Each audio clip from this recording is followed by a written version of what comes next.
Hello, everybody, and welcome to the Aggieville Alleycats podcast. For come rain, shine, or anything in between, we're here to deliver to you the Kansas State sporting news that you so love. I'm Ace Edwards, right alongside Connor Baltazar. And after multiple weeks of having like 16 different sports to cover, this is actually a relatively peaceful week, though not one that doesn't have its fair share of news. Obviously, we're going to start with the Batcats. Then we're going to talk a little bit about the women's basketball coaching non-search, I suppose it is, since Jeff Mittie announced that he was, or rather, he didn't announce anything, but Mizzou announced that they were hiring a different person. But before we get into anything on this weekly recap, we do have to thank the most important person of the show. That is Grandma. Thank you, Grandma. So let's just go ahead and dive straight into the first matchups for K-State. And it was a series sweep up against Utah, where only one of the games was close, and it was that first game. It went 6-7 in favor of K-State, 13-2, and then 14-2. We run-ruled them twice. So don't get me wrong, very embarrassing for Utah. Also very funny because of the way that their fan base acts all of the time, always. So I don't really feel bad for them. Wunkus apparently has opinions as well. So, but I mean, the first thought is it's nice to open conference play with a sweep because it feels like it's been a minute since we've started conference play sweeping a team, especially one that was above 500. Yeah, you're 100% correct on that. I can't remember the exact numbers, but it's been quite some time since K-State baseball has actually started a conference slate 3-0. It was long enough to be noteworthy, I guess, is the best way I can put it without having any like specific numbers on that. But yeah, it was against a pretty solid Utah team. I really thought the next two games were going to be more competitive based off of the first game, but in that case, they really took the momentum that they put together in the bottom of the ninth and that first game and just continued it into the subsequent games. And I mean, those last two games, they just were never really close.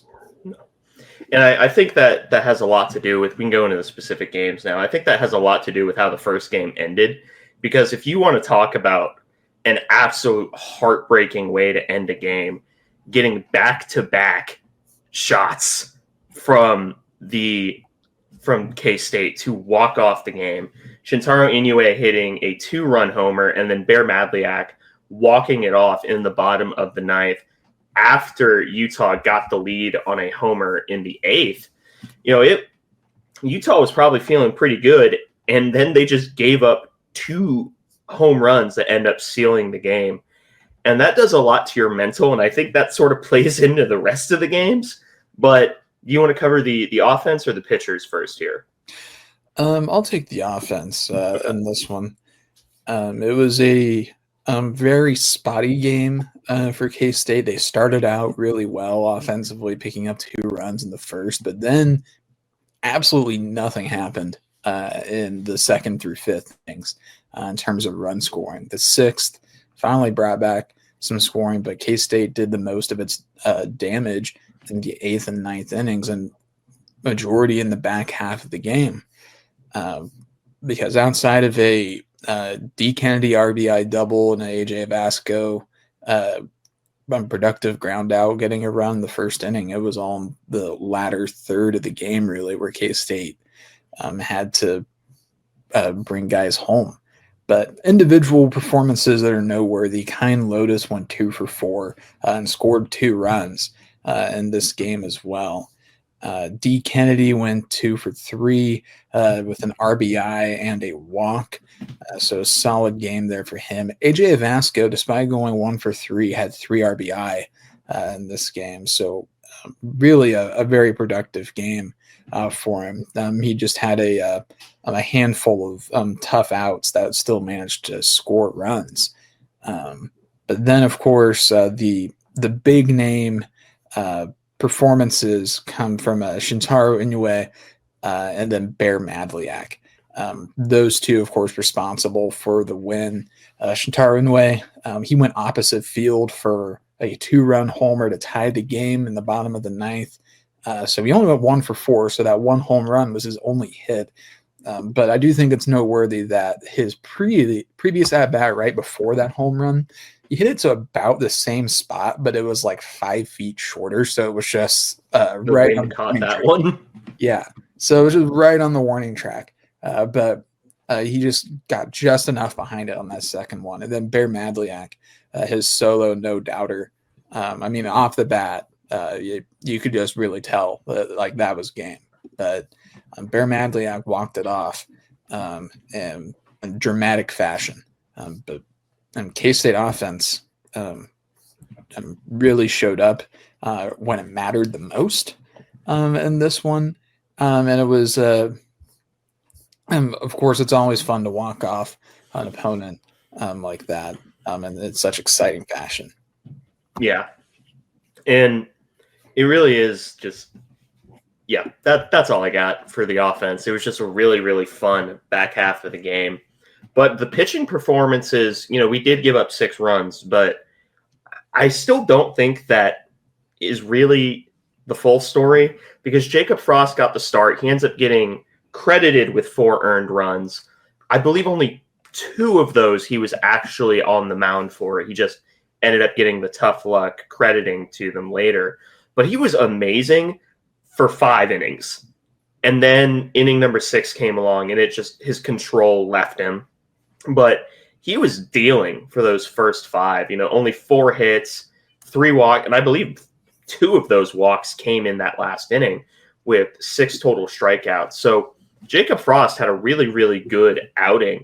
And I think that I think all 3 of our starters, perhaps for the first time since we've done the show, all 3 of our weekend starters are kind of on the same tier as one another, which we're used to having that sort of tier 1 guy. And then you get your tier 2 guys like your Herman Fajardo's and Rebeck was a reliever. Yeah. But yeah, all 3 of our weekend starters, Frost, Cavedo, and Sheffield, are all sort of on that same tier. It really speaks to the depth. And I know his stat line, 3 walks, 4 earned. You're like, yeah, that's fine. But really that comes down to that last inning. Then Blake Dean ends up going 2 1/3, 6 hits, 2 earned runs. He kind of gets batted around a little bit before the ball ends up getting handed off to Adam Arthur, who doesn't give up a single hit, gets a strikeout and hits a batter. Then James Guyette comes in, faces exactly 1 batter, gets him out in 3 pitches to end up getting credited with the victory. So I still do really like the Frost into Blake Dean setup. I really do like that, just because you're getting similar pitches from different arm angles and different sides of the plate. I still really do like that combo. It's just this was a rough day for it, I suppose, but you end up walking away victorious anyway, and then you just completely decimate Utah the next 2 games as well. In 13-2, this would have been a run rule game had the run rule been in effect. But yeah, I'll cover the offense for this one unless you have any final notes on the first game. Just that was the only one I was able to get to that weekend. I'm glad I picked that one because it was definitely the most exciting. Mm-hmm. That was a great game. But in terms of the offense for the decimation the next day, we'll just go over notable performances, because if we went over everyone, we'd be naming half the roster. So we'll go over, starting with D. Kennedy, ends up going 2 for 5 with a run and RBI. AJ Avasco, we'll talk about him at the very end of this series, but he had himself a weekend. Ends up going 3 for 5 with 2 runs and an RBI.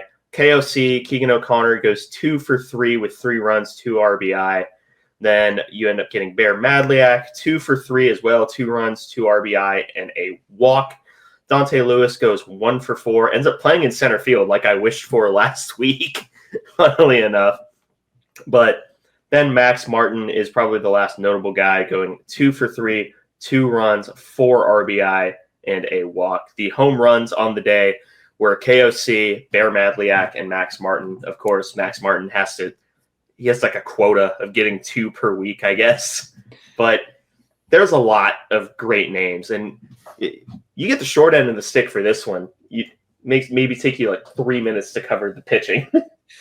Yeah, which I suppose isn't a horrible thing because it means that the pitching wasn't really noteworthy either way. I mean, Quevedo did have 7 strikeouts in this game, which is good. Like that's obviously really good. He did give up more hits than you would like, so 8 is a little concerning.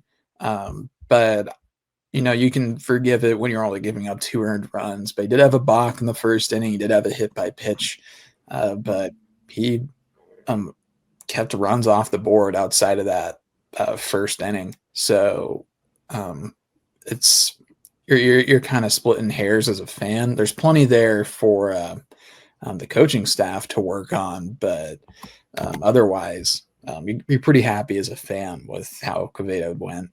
And then Brody Rowe wrapped up the game. He's someone that we've seen intermittently. He's kind of been in that second tier of relievers this year, where he's kind of pitching more when the game is kind of in hand. But he got a full 3 innings of work in. Gave up 3 hits, no runs, 1 walk, a strikeout, hit a batter. Did all of that in 32 pitches, forced 6 groundouts to just 1 flyout. So keeping the ball low, pretty good stuff there from Brody Rowe. But yeah, I mean, pitching. I mean, any day that you as a team are holding Utah, who had quite a few good hitters coming into the weekend, you're holding them to just 2 runs. I mean, you can't really complain too much about that. Yeah. And you also can't complain about basically giving up the exact same amount of runs the very next day, but also scoring 2 more and run ruling them. And, there weren't many subs in this game either. So offense is painless, but I'll just go ahead and cover the pitching because it was one guy. Lincoln Sheffield ends up getting the 7-inning complete game. Only 2 earned runs, 6 hits, 9 strikeouts. So great outing for Lincoln Sheffield. But of course, the stars are the bats whenever you run rule someone. Yeah. Lincoln, frankly, I mean, I'll just add a little on him. Frankly, he probably should have had a shutout. He just had a single mistake pitch that ended up being a home run. But that was genuinely the only mistake he made on the entire day.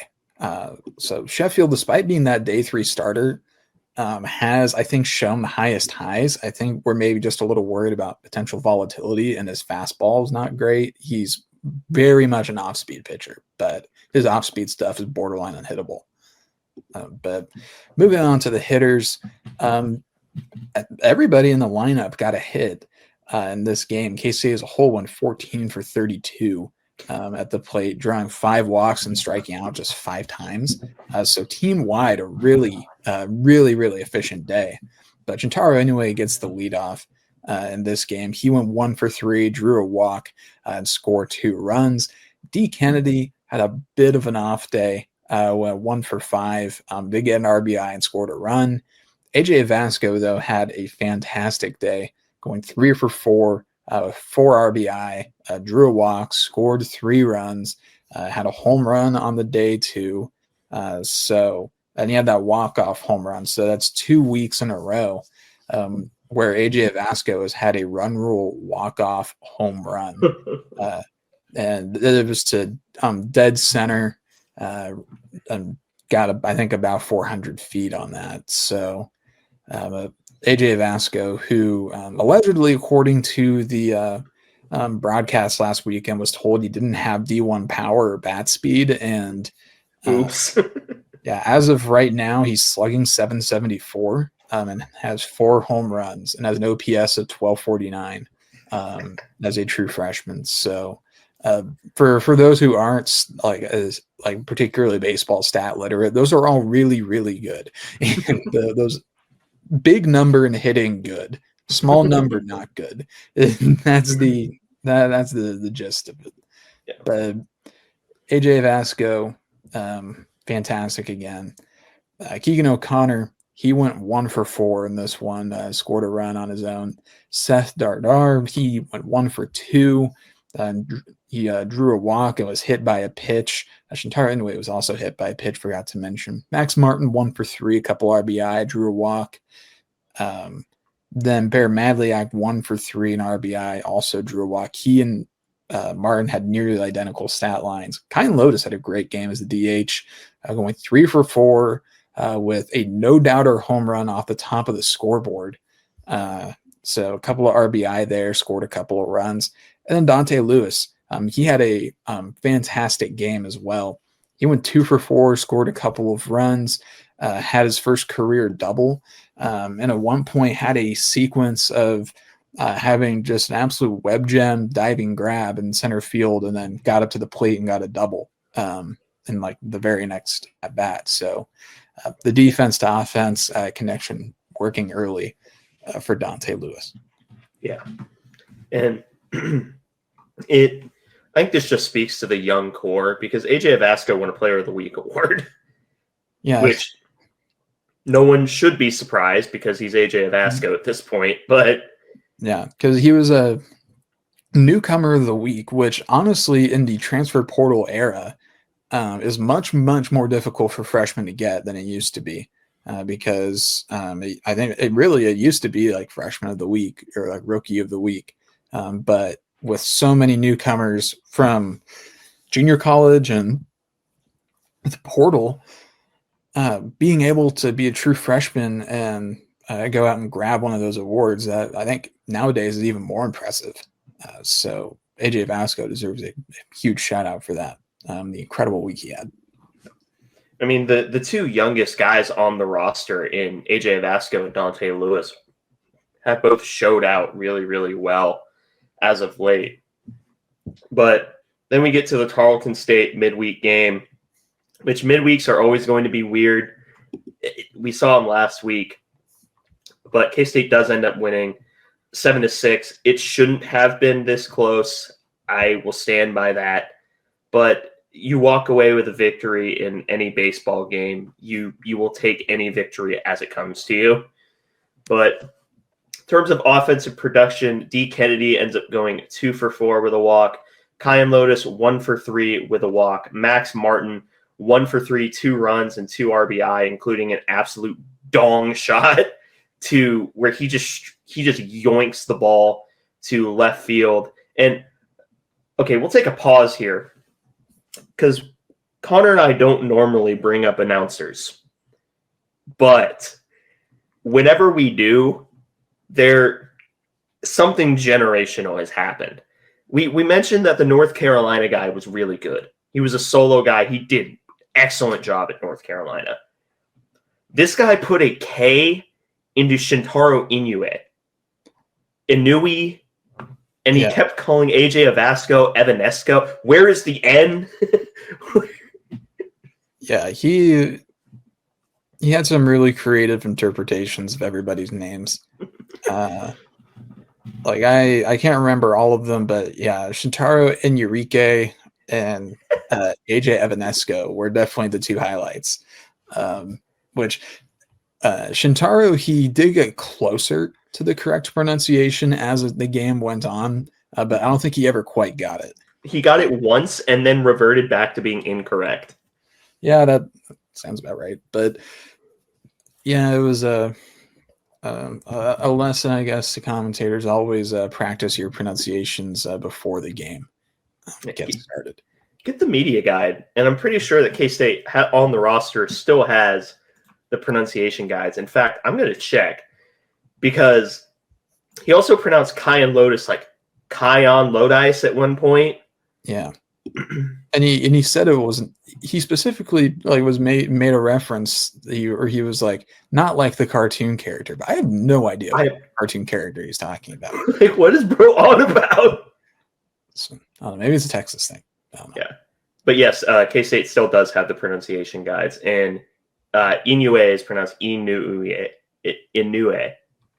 I'm going to keep pronouncing it Inoue, because I'm pretty sure that's actually. I don't know. Sometimes phonetic pronunciations as you're spelling them out are weird. But anyway, that complete aside, AJ Avasco, not Evanesco, goes 1 for 4 with 1 RBI. Seth Dardar 1 for 3 with an RBI and a walk. KOC goes 1 for 3 with a run and 2 RBI. Those 2 RBI coming off of a homer. Then that's pretty much it for notable offensive performances. Dante Lewis does record a hit, but yeah, in terms of offense, I feel like now is the time that we haven't mentioned a guy in a little while, and it's starting to get a little concerning because Nick English he's been bad. Like, he's been bad to begin the year. And I don't think that he's just straight up bad, like giving up on him. But I think he's in the middle of a brutal stretch that he's just not been able to hit his way out of, which happens as a baseball player, but damn does it suck. Yeah, because he had an okay start to the year, but it's been these last few weeks. I mean, he has truly played himself out of the lineup. He's below the Mendoza line right now. He's only hitting 172, which that's just not going to cut it. I mean, he's on the year 10 for 58, and it's been a really rough stretch of hitting the baseball for Nick English, and he's a pretty good defender, so you'd like for him to get the bat back up to speed. But it has also opened up an opportunity for AJ Vasco to play in right field, where he's, I think, pretty clearly the better offensive player, although he's not a natural right fielder. He had a pretty bad error in this game that would have been a single. It turned it into a triple, or I suppose it was probably double advance to third on an error because he just completely misplayed a ball out in right. He otherwise had been pretty good in right, with the exception of that play. But Nick, it's been a rough stretch of baseball for Nick English.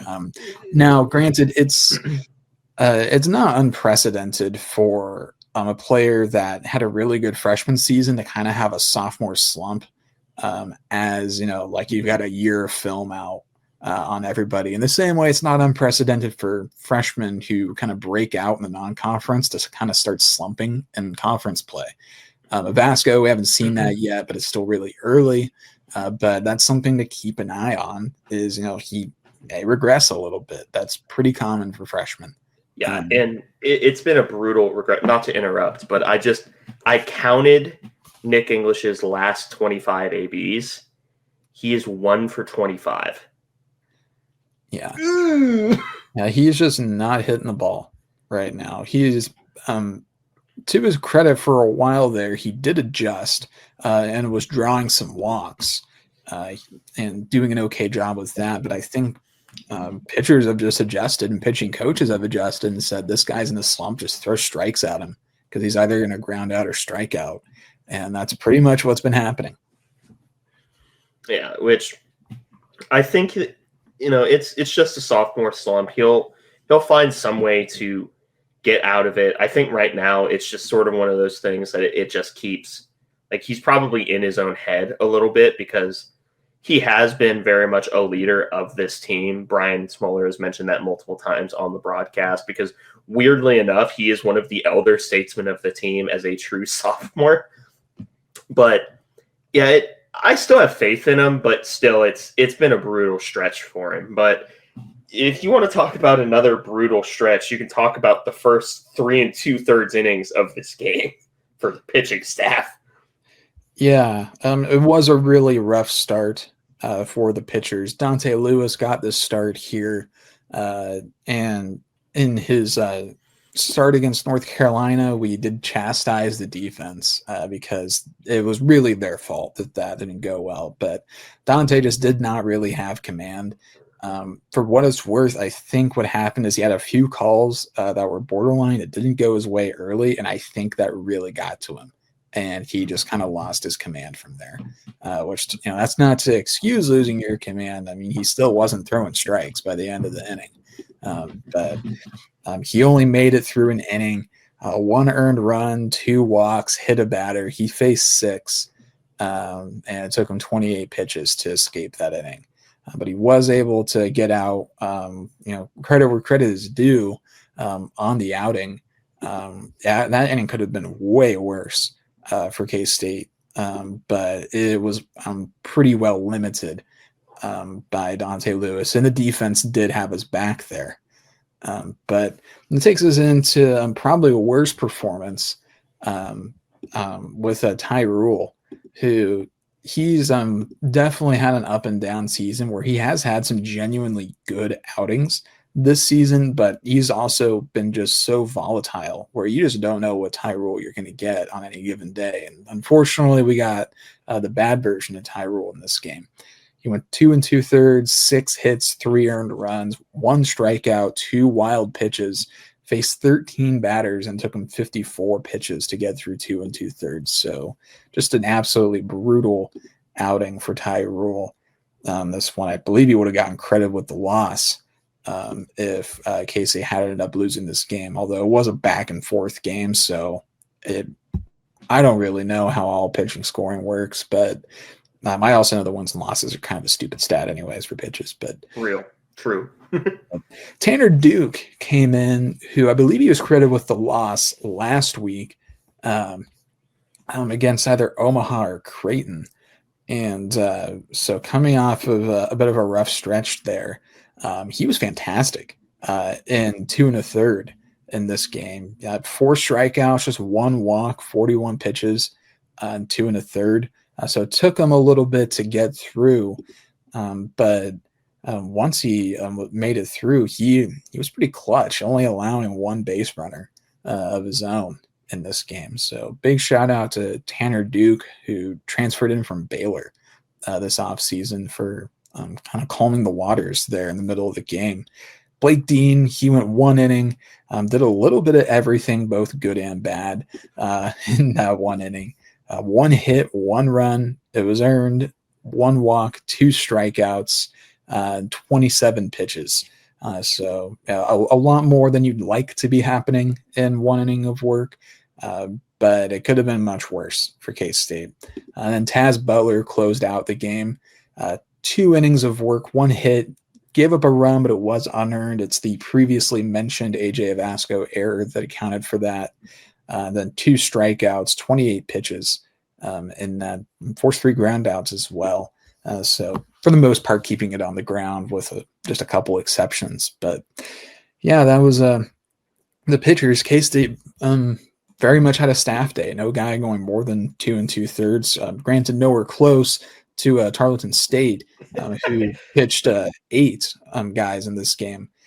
Very similar approach as Omaha took against K-State, where just keep throwing new arms and don't let guys get used to it. But didn't go the same way for Tarleton as it did for Omaha. And also, one of Tarleton State's pitchers is from Atchison, Kansas, Parrish Beagle, who had probably the best day out of all of them, other than maybe one other guy. But he pitched pretty well against K-State, all things considered. Yeah. So that's it for baseball. Their next matches are the day this comes out up against Baylor, like the weekend series. The next Tuesday up against Nebraska in Toyton. Please, for the love of God, do not let Nebraska fans completely take over Toyton like has happened before. I know I'm speaking into the void here. I know it's going to happen, but I can dream. Which Nebraska, they've been kind of slipping this year. They're down RPI 140 right now. They're kind of on a backslide. They lost a series to Washington. They're under 500. So that's a big game that K-State can't afford to drop because Cats are all the way up at 36 in the RPI. Again, it's still early, so there's going to be a lot of movement up and down. But 36, right now that's regionals. Yeah, that's a regional team. And I still think that this team is subject to a lot of volatility just because of the age of the star players. I mean, because the oldest guys on the team are your Bear Madliaks, your Keegan O'Connors, and your Max Martins. But there's still a lot of guys that are still getting used to playing on a team together. And you still have, I would say the star of this team at this point, other than Max Martin, is probably AJ Vasco or Dante Lewis. And you're just due for volatility when you have that young a lineup. Yeah, as long as you're the big thing is going to be, can your Kyan Lotus be consistent? Because Kyan's been excellent this year. He's taken a massive, massive, massive step. I mean, he's hitting 380 right now. That's absurd And the bat compared to, speed's always been there for him. That's the best part.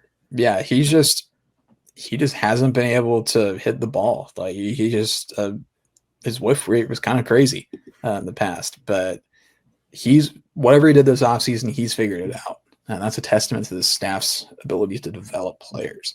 But if he can continue playing like he is, if Nick English can get back to his freshman form, then there's going to be at least a few guys on the team that you can kind of rely on as like backstops when AJ has a rough stretch, or when Dante has a rough stretch, or when Maximus kind of gets a home run happy and he's just kind of swinging through everything. Granted, it has worked for him so far. So far, yes, he does have 9 home runs through, and we're not even in April, so he is in a good spot. So I guess I can't complain too much. But just sometimes I can telegraph those strikeouts. If sometimes I watch an at bat and I squint my eyes and I see Chuck Ingram.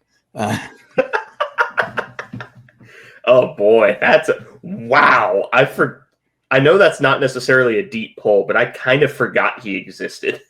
Yeah, because he was I think he had some MLB hype when we got him as a transfer, and he's just fallen off the face of the earth. I don't know where he's gone baseball wise.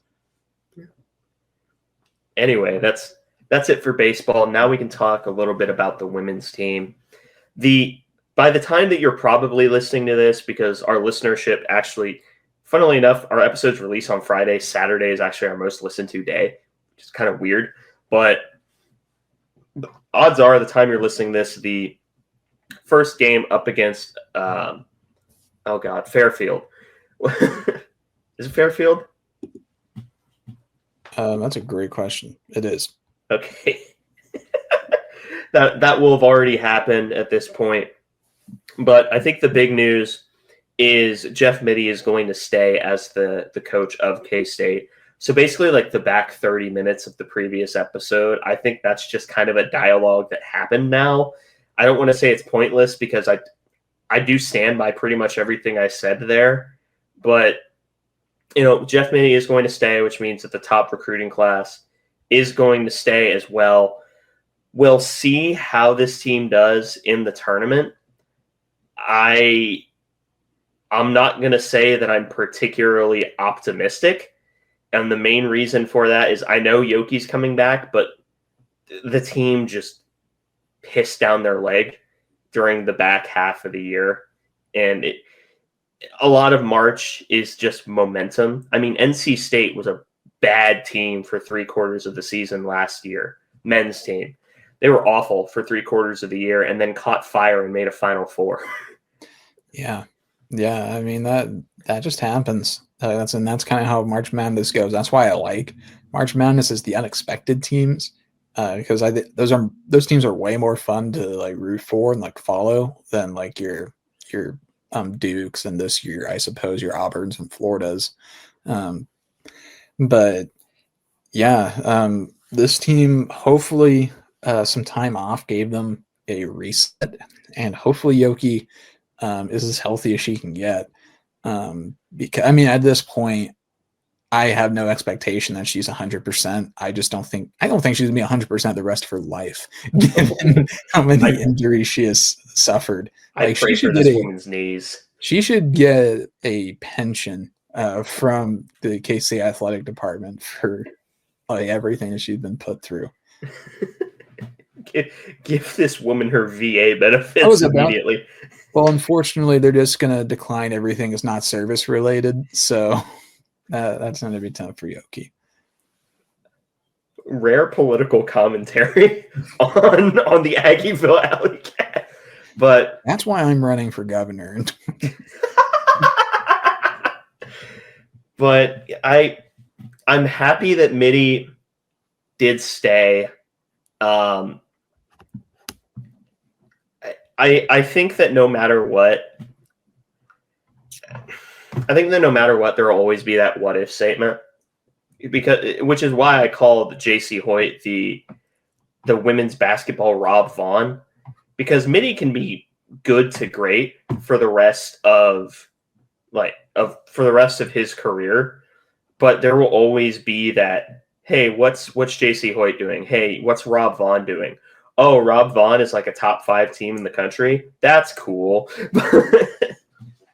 Yeah. I mean, it also, maybe Mitty retires like 3 or 4 years from now, and Hoyt is still at Oklahoma State because allegedly Mitty and Hoyt were both offered the Mizzou job, and they both declined, which really surprised me, particularly with Mitty, because I kind of thought he was going to take it with just kind of how the momentum seemed to be swirling around it. And I mean, Spicer for sure would have been gone, I think, because she's a Missouri native.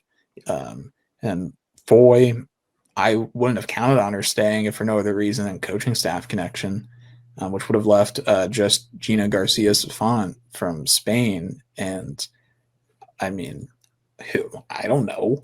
Like, but if nothing else, I'm glad that we're going to keep these players together, because I think that they could be that next exciting core. And I was particularly excited for Spicer and Foy already, but I finally got around to finding some Gina Garcia highlights from one of Spain's U18 games. And I was actually really surprised by how good she was. I was kind of expecting her to kind of just be the distant third, like developmental project, but honestly, she seemed way more ready than I thought she would be. Like fantastic passer in court vision, and a better shooter than I thought she would be as well. Like I was watching, I was like, oh, she's a great passer. She has really great knowledge of the game. So she probably just isn't that good of a 3-point shooter, but she drained a few threes in her video as well. So some exciting players coming in. And of course we have a few that have just been like perpetually injured that are just stuck on the bench. Hess and Parks. So like still a few faces we haven't seen yet there. And then there's going to be plenty of people coming back. So, I mean, I'll still be excited to see what this team can do. And continuity, I think, will be good. But I don't think it was unreasonable to kind of get interested in the what if. And, it doesn't take away the possibility of Hoyt forever. It might just kick that can down the road a little. Yeah. I will say that this is not a controversial take. I think right now, 1 and 2 for K-State greatest of all time conversation is Ayoko Lee and Serena Sundell. Call it recency bias. You're probably right. But I do think that Spicer, and honestly, even a little bit of Foy, have that potential. And I don't say that lightly. I think next year they just need a proven transfer post. And I'm not going to be as obnoxious as I was preseason this year, because don't misunderstand, this is supposed to be, and this was supposed to be the year, just with the talent that was accumulated. But I'll still be a little bit annoying if they just get a proven post player in the portal, because Amani is probably at this point going to be a rotational post player, unless Kennedy Taylor can spawn an extra year of eligibility. Not ruling it out, but she might be able to. I seem to remember hearing that she may have like another year available somehow. I don't know how that's going to work. It's going to have to be some like weird waiver wizardry like we had with the Dorian Finister red shirt that wasn't but was. Yeah. I don't know. They'll figure it out. Yeah, they will. Anyway, you have any final notes before we leave these wonderful people to the rest of their day? No, I don't. Very well, then. Well, if that's the case, thank you all for listening to this episode of the Aggieville Alleycats podcast. If you want to follow or contact the show, you can follow us just about anywhere at Aggieville Alleycats. And if you want to email us, we're AggievilleAlleycats@gmail.com. If you want to follow us on a more personal note, I'm at ACEdward00. I am Matt Connor Baltzor, capital C, capital B. And if you want to support the show financially, please be sure to check out the official Aggieville Alleycats merch store. But most importantly, thank you all for listening to this episode of the Aggieville Alleycats podcast. Where come rain, shine, or anything in between, we're here to deliver to you the Kansas State sporting news that you so love. Stay safe, Alleycats.